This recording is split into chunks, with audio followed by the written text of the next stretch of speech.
Boa noite, senhora. Boa noite, senhor.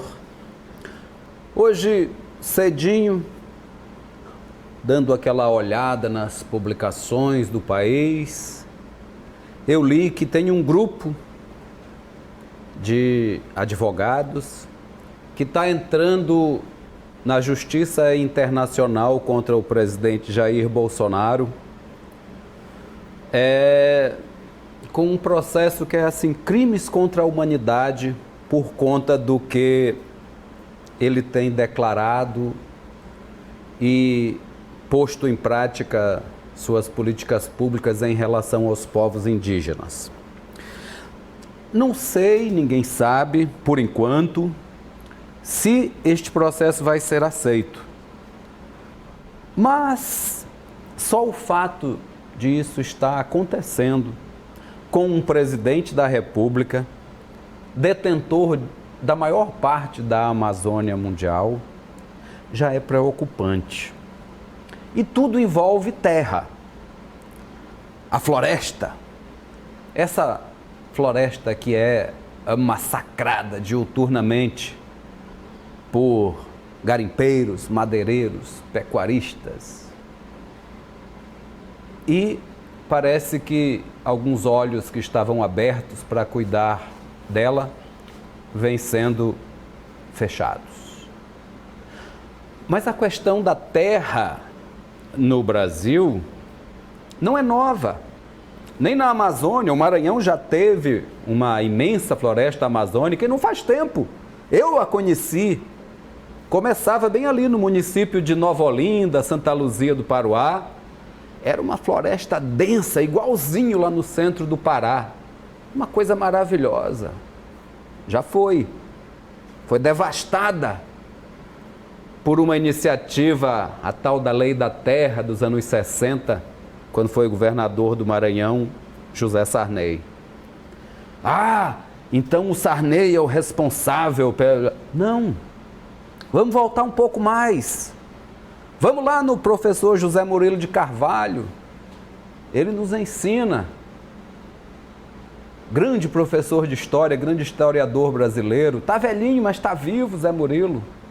Ele nos ensina que a abolição da escravatura foi feita do jeito que foi feita para evitar uma reforma agrária, para não distribuir as terras. Ou seja, são 150 anos de poeira varrida para baixo do tapete, de grilagem. Vamos dar nome aos bois. Para falar sobre esse tema, até porque amanhã vai ter um seminário, nós recebemos o professor Yuri Costa. Ele é coordenador do Núcleo de Pesquisa e Extensão Novos Caminhos da Universidade Estadual do Maranhão. E também é defensor público federal.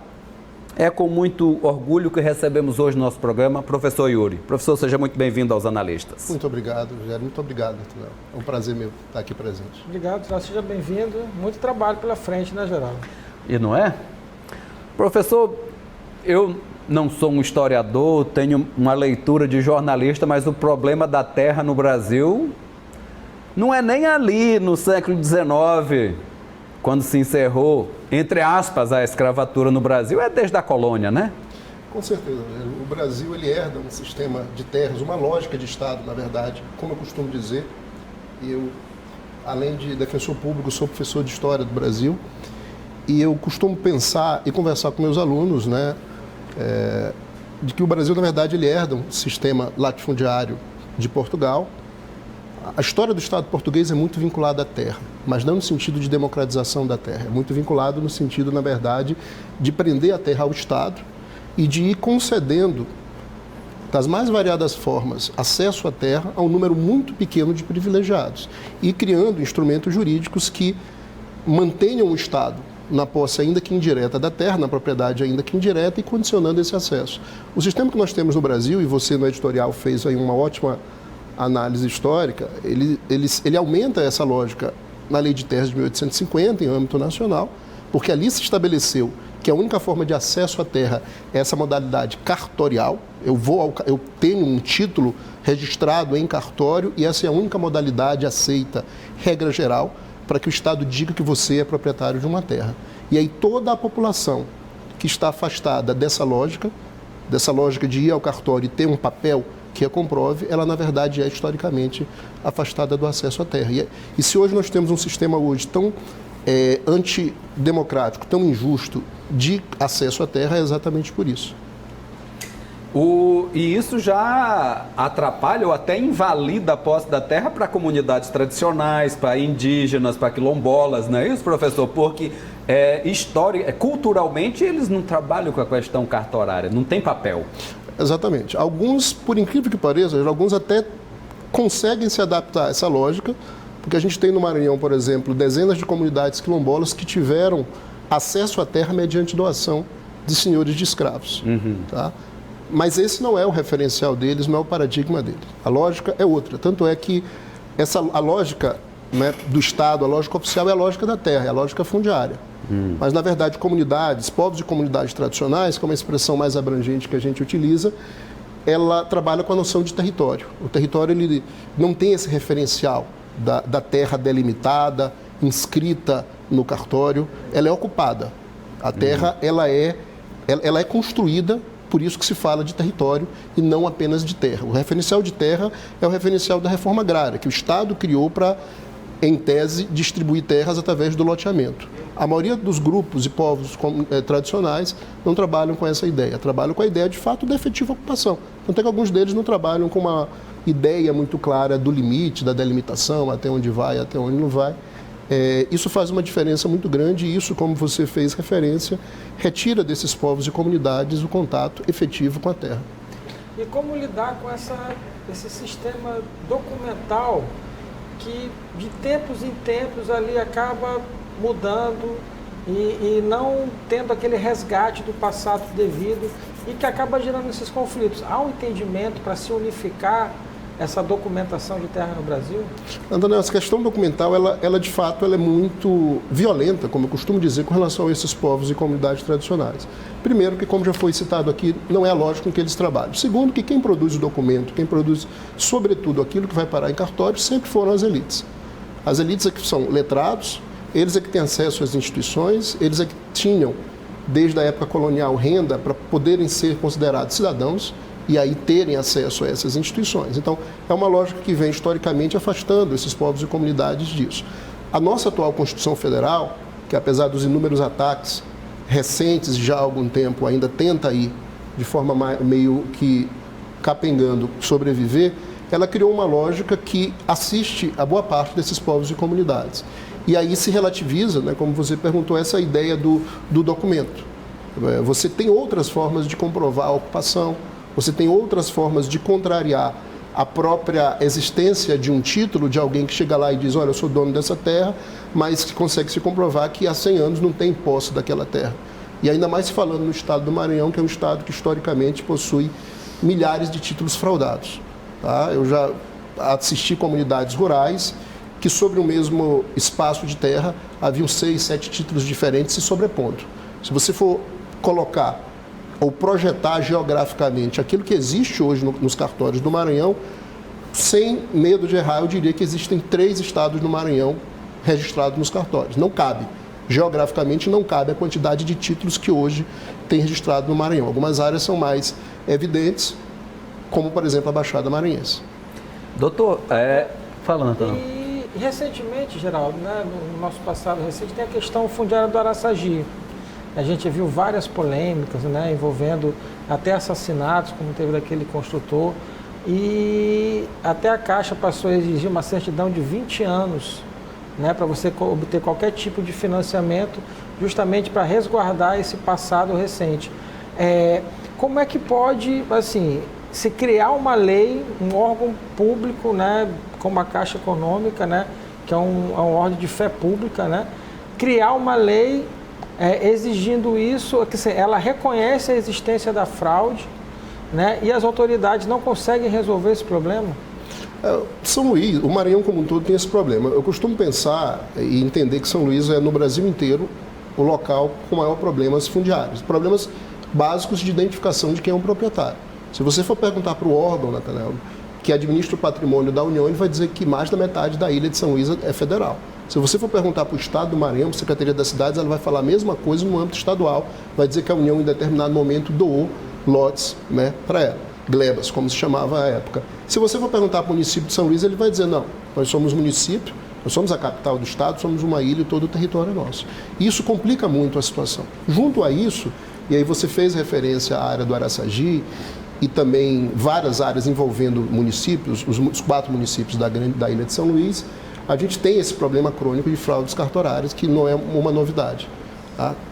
E que se tem como consequência principal, né, repetindo aquilo que eu fiz referência há pouco, o alijamento de minorias, de grupos mais vulneráveis, aqueles que não conseguem ter acesso a um sistema institucional de defesa dos seus direitos, e quando tem, nem sempre consegue ser bem representado, de acesso a essas terras. A gente faz uma paradinha e volta aqui na sequência com o professor Yuri Costa, já já. Voltamos com os analistas, hoje recebemos o professor Yuri Costa, da Universidade Estadual do Maranhão, do Departamento de História, e ele também é defensor público federal. Amanhã eles vão realizar o seminário chamado Comunidades Tradicionais, Terra e Direitos. Professor, comunidades tradicionais e terra, depois falamos do direito. Nós, nos últimos 20 anos, mais acentuadamente, nós vimos tendo um problema gravíssimo aqui no Cerrado Maranhense, da região de Urbano Santos, Chapadinha, Buriti, está muito extenso, que é a tomada, entre aspas, das terras de comunidades tradicionais, das chapadas, de nascentes, para a monocultura. A gente está saindo de uma produção sustentável nas comunidades tradicionais e partindo para a monocultura, que o agronegócio desconhece muita coisa. Os processos são inúmeros e uma atuação muito desigual, com as grandes empresas, às vezes de outros estados, tendo acesso aos maiores escritórios do país, e as comunidades tradicionais necessitando de pessoas como o senhor, dos defensores públicos federais ou estaduais, que são no número reduzidíssimo para atender milhares de pessoas. Pergunta: como fazer com que o direito funcione numa relação tão desigual, uma vez que o agronegócio é apoiado por políticas de Estado, federais, estaduais, municipais, e as comunidades tradicionais até tidas como empecilho para o desenvolvimento? Eu costumo pensar, Rogério, que a primeira percepção que alguém que lida em favor de comunidades e grupos tradicionais tem que ter é que lida com aquilo que eu chamo de um direito contra-hegemônico. O direito não foi montado historicamente para defender essas comunidades. O direito foi montado para defender direitos individuais daqueles que têm dinheiro e que têm acesso a uma defesa, têm acesso às instituições oficiais. Então, isso é o ponto de partida. Então, a estratégia de atuação das defensorias públicas, tanto no âmbito federal quanto estadual, é exatamente tentar construir teses e um tipo de atuação que dê visibilidade a esses grupos e aos direitos que lhe assistem. A Constituição Federal, ela hoje traz um leque de direitos que dá garantias a essas comunidades. A gente tem, de fato, como foi referido por você, hoje um número de empreendimentos imenso, não só na área do Cerrado, mas em todo o Maranhão. Empreendimentos de caráter privado, portos, ferrovias, e empreendimentos de caráter público também, como a construção de estradas, etc. Isso tudo atinge um modo de vida muito distinto dessa lógica da monocultura. Tá? Então, o embate, ele se dá numa disparidade de instrumentos, digamos assim, de armas, no sentido que está sendo colocado aqui, mas a principal forma de defesa tem que ser dar visibilidade a esses grupos, e muito a gente tem conseguido avançar nisso. Não são poucas as decisões administrativas e judiciais a favor dessas comunidades, que levam à punição desses empreendimentos ou à sua adaptação. Até porque a maior parte das comunidades, se você conversar, elas não são contra esse desenvolvimento. Apenas elas querem ser incluídas em algum tipo de lógica que respeite a forma de vida, como qualquer um de nós, caso atingidos na nossa forma de existência, também vai querer que seja respeitado. Mas a pressão é grande, doutor. Às vezes, não é nem fora da lei, é uma pressão Sim. social mesmo. Sim. O cara oferece um emprego aqui para o agricultor, que na ilusão de receber 900 quanto é, Nathanael? 98, 58 por mês, uma vez que ele rala na sua roça embora essa subsistência seja sustentável, ele é ludibriado. E como garantir esse direito que, às vezes, o cidadão até desconhece que tem? Se, por um lado, parte desses grupos eles são de fato cooptados ou convencidos, não vou nem usar a palavra cooptar, são convencidos a entrar nessa lógica. Por outro lado, a gente tem hoje, e o Maranhão é uma referência disso em âmbito nacional, várias instituições que atuam politicamente na defesa desses direitos. E eu não estou falando de instituições como defensoria, estou falando de associações, de entidades deles mesmos que se organizam. Então, são grupos de diversas comunidades tradicionais e povos que cada vez mais procuram informação, procuram uma formação de cunho mais formal para que possam ter informação e levar adiante isso. Então, a gente tem hoje no Estado um referencial muito grande de entidades que fazem essa defesa, mesmo que, de fato, isso existe, parte dessas comunidades possa sofrer algum tipo de influência dos empreendimentos. E tem como reverter, doutor? Porque, assim, um caso famoso, não vamos citar nome, né? Só falou a Baixada, sim, né? Um político famoso, né? Aqui há muito tempo atrás, que o pai também era desembargador, desapropriou, né, uma grande área lá em Pinheiro. Digo lá porque minha mãe é da Baixada, a Baixada inteira conhece essa história, né, os familiares dessa pessoa continuam contando essa história. E o fato é que desapropriaram e tornaram essa terra legal. Isso há 50 anos, mais ou menos, né? Teria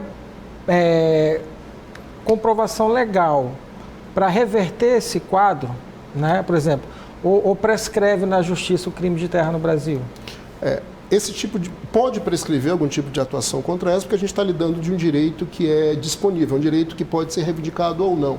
Tá? Mas já tem, Nathanael, algumas decisões que têm conseguido avançar. É claro que, como foi dito aqui, a gente está lidando de um direito de minorias, de um direito contra-hegemônico. Então, as vitórias, elas são muito suadas. Mas, por exemplo, fazendo referência à Baixada, a Defensoria Pública do Estado, há pouco tempo, conseguiu, em várias ações judiciais, medidas contra a conhecida eletrificação dos lagos, que são fazendeiros que colocam cercas, eletrificam.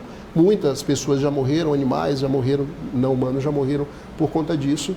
E não tanto pelas instituições que os assistem, como a Defensoria, mas muito mais por essas entidades, por essas comunidades tradicionais, se tem conseguido levar adiante esse tipo de luta. Embora se saiba que os avanços são difíceis, mas a resistência também ela é contínua, sobretudo num momento político como no qual a gente vive hoje em dia.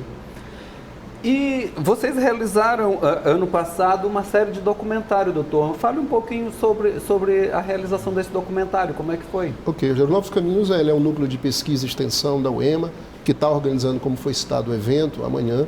Tem um tema específico, terra e direitos, mas nós atuamos em educação e direitos e acesso à cidadania. Esse foi o objeto de 5 documentários que nós produzimos com uma ajuda muito grande da UEMA-NET. São documentários que estão acessíveis no YouTube, pelo nome Novos Caminhos, estão acessíveis nas páginas da Defensoria Pública Estadual, da Defensoria Pública da União, que tem todo o corpo de imagens externas e internas foi construído no Maranhão, a trilha sonora de um autor maranhense, a narrativa é do artista maranhense Zé Cabaleiro. Então a gente conseguiu conseguiu imprimir a esse material uma qualidade muito boa, sobretudo quanto ao seu conteúdo, que é acesso à justiça, educação e direitos. Maravilha. E o seminário amanhã é aberto à comunidade? Como é que vai ser, doutor? Esse seminário teve um período de inscrição pela internet. Ele vai ocorrer na Universidade Estadual do Maranhão, especificamente no Centro de Ciências Sociais Aplicadas, CCSA, mas não há problema algum a pessoa comparecer ao auditório desde amanhã, ele ocorre de manhã e de tarde, como ouvinte. Então todos são muito bem-vindos e bem-vindas para comparecer amanhã ao EMA para participar do seminário Comunidades Tradicionais, Terra e Direitos. Muito bem, quero agradecer aqui a presença do professor Yuri Costa. E eu já falei outras vezes aqui, Nathanael sabe, que eu faço parte dessa guerra. Nós do Fórum Carajás estamos presentes na região do Muni, do Baixo Parnaíba, há muitos anos, logrando muito êxito e continuamos na luta, doutor. Ali em Buriti, lutando pelo Vicente, que está com sua propriedade cercada. Embora ele tenha os seus hectares resguardados, conseguiu mantê-lo, mas ele está cercado pela monocultura, carregada de agrotóxico, e o senhor sabe que a nuvem abafa a propriedade. Então, Quero agradecer a sua presença e dizer que essa luta não é desconhecida para mim. Eu que agradeço, Rogério, a presença de vocês, comunicadores, nessa luta. Ela é muito importante, porque vocês têm muito a agregar nessa questão. Quer fazer um encerramento aqui, dona Raquel? Não, acho que a luta continua, acho que é uma luta válida, né, principalmente em favor das minorias que não têm acesso à justiça. A gente sempre ressalta, né, e reafirma a importância do trabalho das defensorias públicas, né, em favor dessas pessoas, que continue o trabalho e continue no ideal, Geraldo. Obrigado. É isso aí, vamos fazer fileira, porque não é fácil não, doutor. Não o senhor melhor do que qualquer um de nós sabe disso. E você também acredite nisso, porque a terra, a natureza faz diferença para cada um de nós. A gente agradece aqui ao professor Yuri, porque no próximo bloco nós recebemos o Marcelo Penha, que está na disputa pelo Sindicato dos Policiais Civis. Já já.